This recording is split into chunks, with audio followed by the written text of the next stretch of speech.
Olá a todas e a todos, eu sou o Max Sirius, sou terapeuta junguiano, magista, e esse é o canal Sirius. Se você está à procura de psicoterapia online, você pode entrar em contato comigo pelo meu e-mail, Instagram ou pelos links na descrição. Hoje eu vou ler alguns trechos que eu selecionei do livro A Vida Simbólica, volume 1, de Carl Jung, mais especificamente a Conferência de Tavistock número 2. Esses trechos são importantes para entender o conceito de inconsciente coletivo e o teste de associação de palavras de Jung. Não se pode lidar diretamente com os processos inconscientes por serem eles dotados de uma natureza inatingível. Não são imediatamente captáveis, revelando-se apenas através de seus produtos, pelos quais inferimos que deve existir uma fonte que os produza.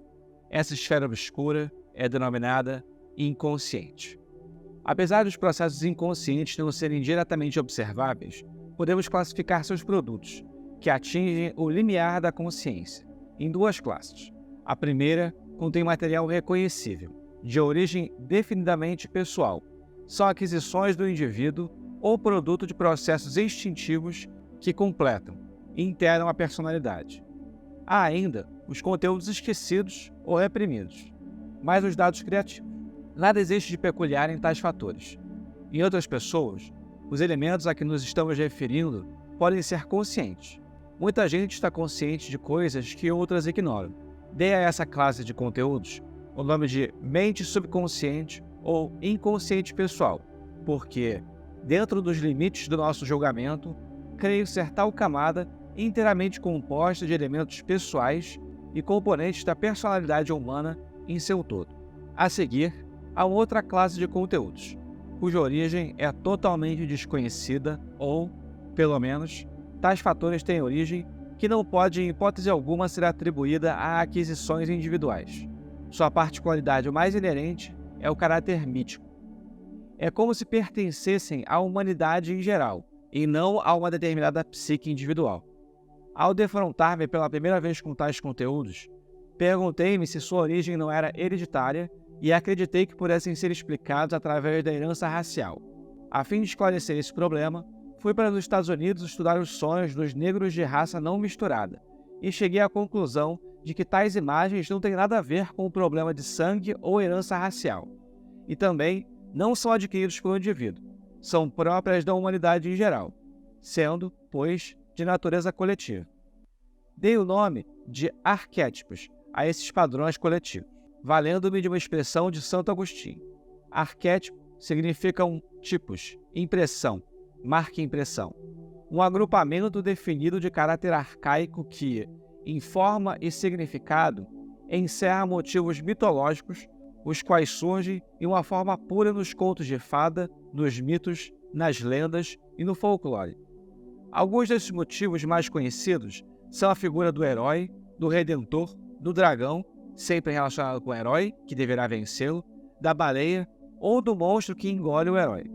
Outra variação desse mito do herói e do dragão é a catabasis, a descida ao abismo, ou Nequia. Os senhores se lembram da Odisseia, quando Ulisses desce ad infernum para consultar Tiresias, o vidente. O mito do Nequia encontra-se em toda a antiguidade e praticamente no mundo todo. Expressa o mecanismo da introversão da mente consciente em direção às camadas mais profundas da psique inconsciente.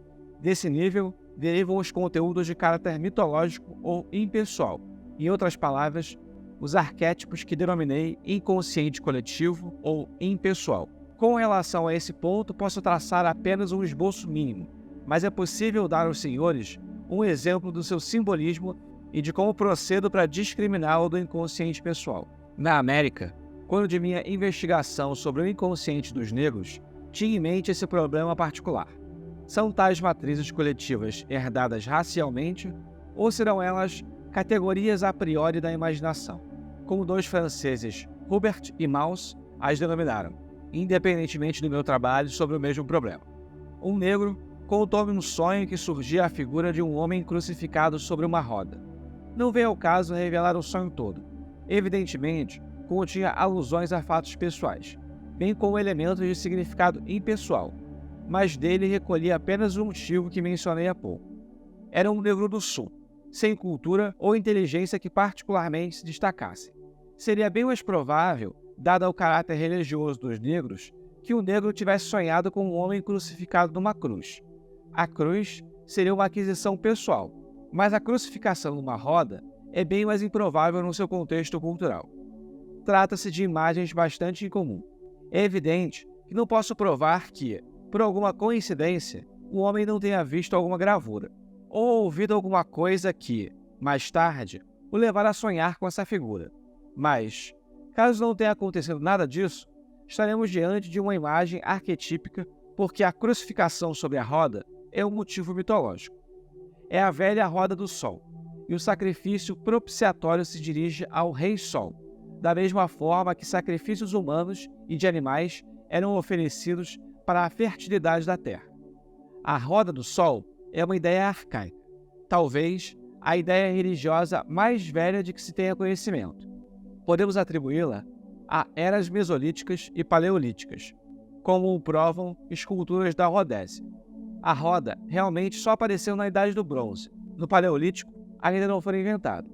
A roda do Sol rodesiana parece ser contemporânea de pinturas de animais muito naturalísticas, como o famoso rinoceronte e os carcarás, obra-prima de observação.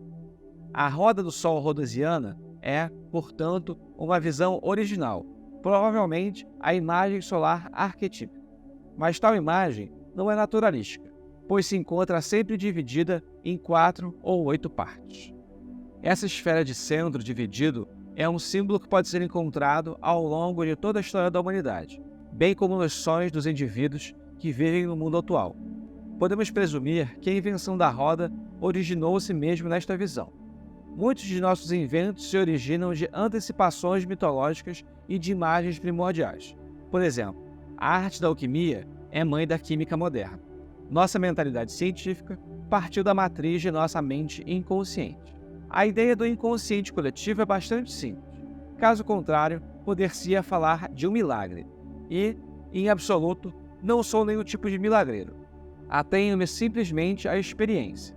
Se houvesse possibilidade de narrar-lhe as experiências, os senhores tirariam as mesmas conclusões sobre os motivos arcaicos. Por um acaso, atirei-me de algum modo à mitologia, e talvez tenha lido mais livros que os senhores. Entretanto, não me dediquei sempre a estudos mitológicos. Quando eu ainda fazia parte da clínica, encontrei um paciente esquizofrênico, que tivera uma visão estranha, e acabou por contá-la a mim. Ele queria que eu a compreendesse, e por burrice, não consegui fazê-lo. Pensei, esse homem é um louco, e eu sou normal. A visão não deve me aborrecer. Mas isso não me tranquilizou, e perguntei, o que significa isso? A simples loucura, como causa, não me satisfazia, e mais tarde encontrei um livro de um estudioso alemão, Albrecht Dietrich, onde publicara parte de um papiro mágico.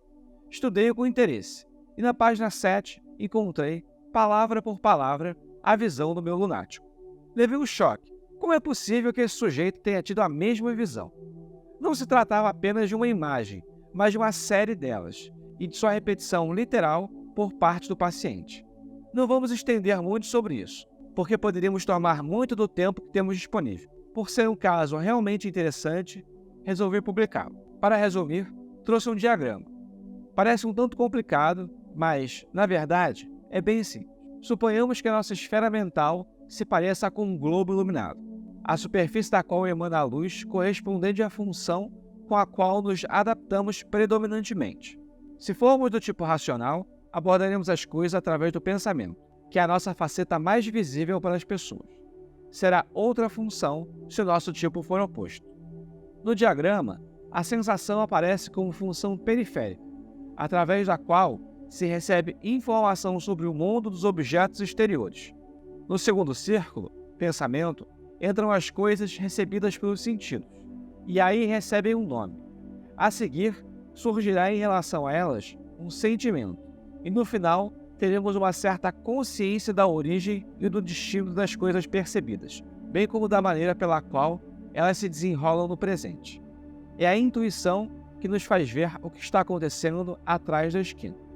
Essas 4 funções formam o sistema ectopsíquico. A próxima esfera representa o complexo consciente do eu. ao qual as funções se referem. Na endopsique, surge primeiro a memória, que ainda é uma função que pode ser controlada pela vontade. Ainda está sob o controle do complexo do eu. A seguir, encontramos as componentes subjetivas das funções. Não podem ser totalmente dirigidas pela vontade, mas podem ainda ser suprimidas, excluídas ou intensificadas através da força da vontade. Tais componentes não são mais tão controláveis quanto a memória, embora até ela seja meio cheia de truques, como os senhores devem saber. Aí chegamos aos afetos e invasões, controláveis apenas através de forças sobre-humanas. Podemos reprimi-los e nada mais. Devemos cerrar os punhos para não explodir, pois esses fatores podem ser mais fortes do que o complexo do eu.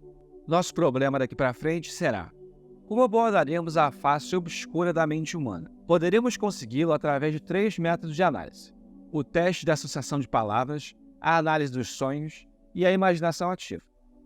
Para iniciar, vamos ater-nos a testes de associação de palavras, que, para muitos dos presentes, talvez pareçam ultrapassados, mas tenho de referir-me ainda a eles por continuarem sendo usados. Atualmente, emprego esses testes não em pacientes, mas em casos criminais. Estou repetindo tais coisas sobejamente conhecidas, mas, enfim, faz-se a experiência com uma lista de, digamos, 100 palavras. Diz a pessoa que se submete ao teste para reagir com a primeira palavra que lhe passe pela cabeça, e o mais depressa possível, depois de ter ouvido e entendido a palavra estímulo. A experiência só começa depois de ter certeza que a pessoa entendeu o mecanismo. Marca-se o tempo de cada resposta com um cronômetro. Depois de terminadas as 100 palavras, parte-se para outra experiência. Repetem-se as palavras estímulo e a pessoa tem que repetir as suas respostas anteriores. Em algum lugar, a memória falha, tornando-se a reprodução incerta ou errônea. Tais erros são de maior importância. Originalmente, o experimento não se destinava ao seu uso atual. Aplicava-se ao estudo das associações mentais, sendo a mais utópica das ideias. Impossível de estudar qualquer coisa desse tipo com um método tão rudimentar. Mas é possível estudar outros pontos quando a memória falha, quando as pessoas cometem erros. Usa-se uma palavra tão simples que uma criança possa entendê-la. E, de repente, um adulto inteligente vacila diante dela. Por quê? É porque tal palavra atingiu um complexo, um conglomerado de conteúdos psíquicos, caracterizado por uma carga emocional peculiar e, talvez, dolorosa, normalmente inacessíveis ao contato exterior. É como se um projétil arrebentasse a grossa camada da persona, em direção à camada obscura. Por exemplo, alguém que tem um complexo relacionado com dinheiro será atingido se usarmos as palavras como pagar, dívida, comprar, etc. Ocorrerá um distúrbio na reação. Existem 12 ou mais categorias de distúrbios, mas mencionarei aqui apenas algumas delas a fim de propiciar aos senhores a visão de seu valor prático. O prolongamento do tempo de reação é de grande importância prática. Decidimos se o tempo de reação é muito longo, tirando a média de todos os outros tempos anteriores. Outras perturbações características são reagir com mais de uma palavra, contrariando as instruções, engano na reprodução das palavras, realização traduzida por expressão facial, riso, movimento das mãos, dos pés ou do corpo, tosse, gaguejar, reações insuficientes expressas por respostas do tipo sim e não reações ao verdadeiro sentido da palavra estímulo, repetição das mesmas palavras, uso de língua estrangeira, perigo quase inexistente na Inglaterra, mas frequentemente entre nós, Suíça, reprodução defeituosa quando as palavras começam a escapar da memória, ausência absoluta de reação. Essas reações encontram-se fora do domínio da vontade.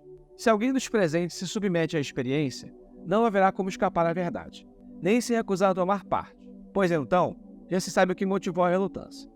Se apresentarmos o teste a um criminoso e ele se recusar, tal passo será fatal, pois o motivo da recusa estará evidente. Se concordar, estará ele próprio dando o laço da forca.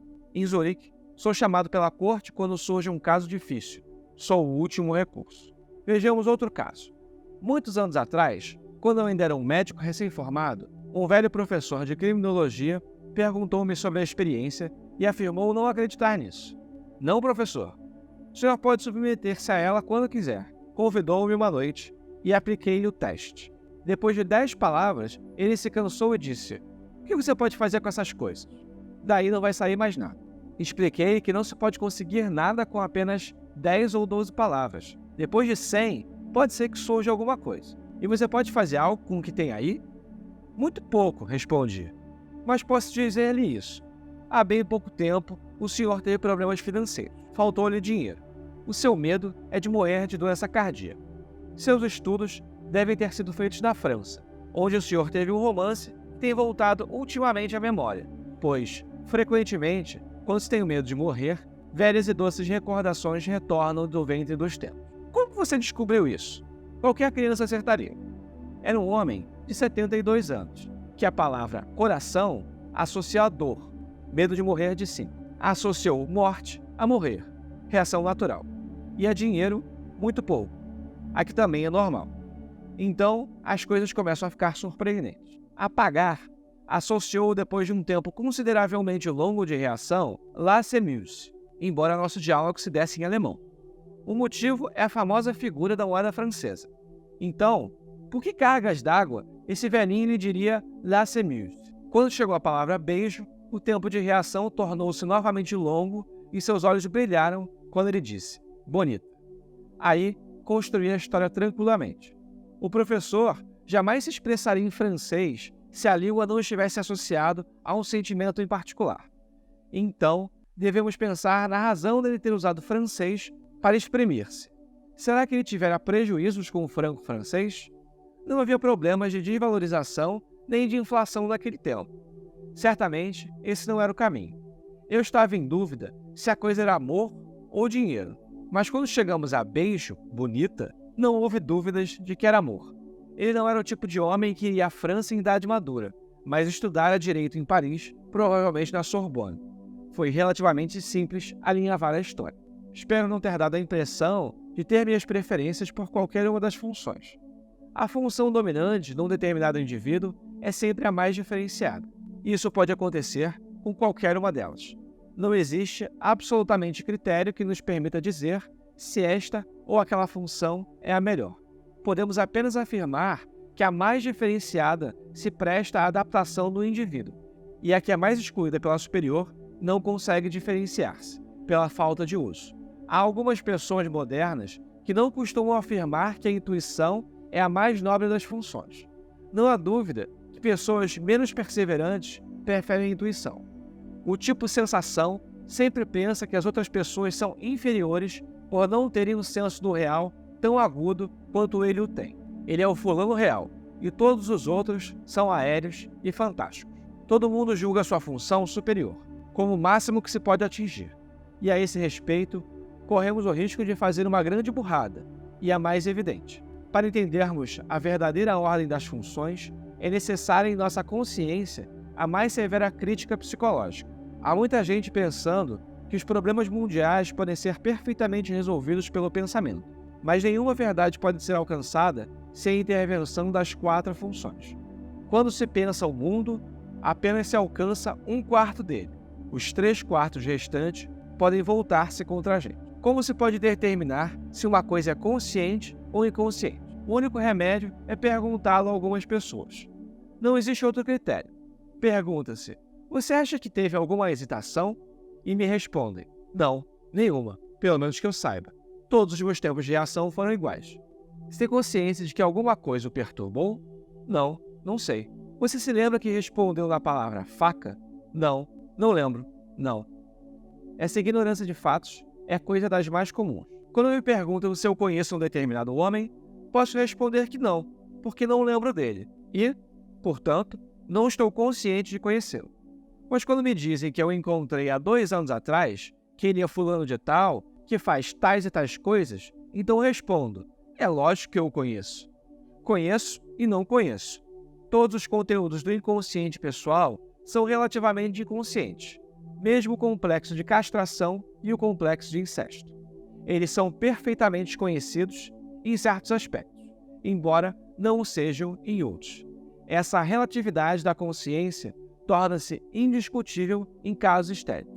Frequentemente, descobrimos que certos fatos aparentemente inconscientes são inconscientes apenas para o médico, mas não talvez para a enfermeira ou para os parentes do doente. Muito obrigado a você que ficou até aqui. Se for da sua vontade, curta o vídeo, comente o que você achou e compartilhe com quem gosta desse tipo de conteúdo. Se você está à procura de psicoterapia online, você pode entrar em contato comigo pelo meu Instagram e pelo meu e-mail. Os links também estão na descrição. Mais uma vez, obrigado a você que ficou até aqui e 93.